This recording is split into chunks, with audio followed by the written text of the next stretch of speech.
Larkin, I have a couple of questions for you. You said publicly that you sold Backpage in 2014.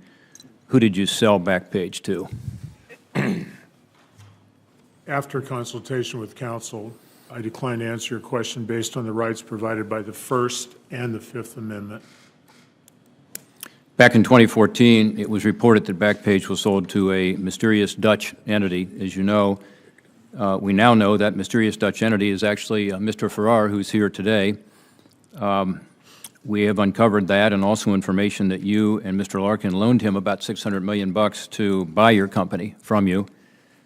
Until he pays off that loan, we also uncovered that you and Mr. Lacey continue to enjoy significant control over the company. Mr. Larkin, don't you still exercise substantial direction and control over Backpage? After consultation with counsel, I decline to answer your question based on the rights provided by the First and the Fifth Amendments.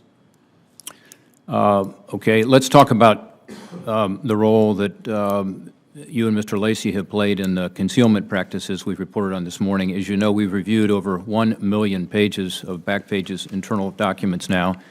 Many of those documents include extensive discussion of editing advertisements inside the company. That certainly was not a secret. But it appears that you instructed Mr. Ferrer and others to make sure it stayed a secret from outsiders. Backpage's official public statements and public interviews, usually given by Ms. McDougall, who we'll hear from in a moment, said nothing about Backpage's real moderation system, deleting words that reveal illegality, posting the advertisement, and taking the money. It's not hard to guess why you didn't want anybody to know about that, which brings me to an email you wrote in 2011 to Carl Ferrer. This is on page 432 of the appendix, which you have before you. You wrote this: I want you to think about any of the information in this being made public. We need to stay away from the very idea of editing posts, as you know, end quote.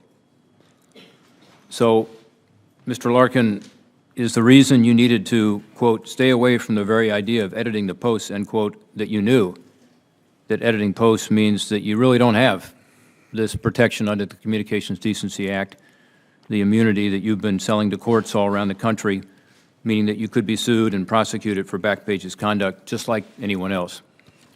Is that the reason that you needed to, as you said, stay away from the very idea of editing those posts? After consultation with counsel, I decline to answer your question based on the rights provided by the First and the Fifth Amendments.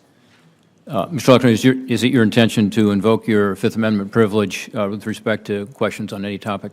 Yes, sir.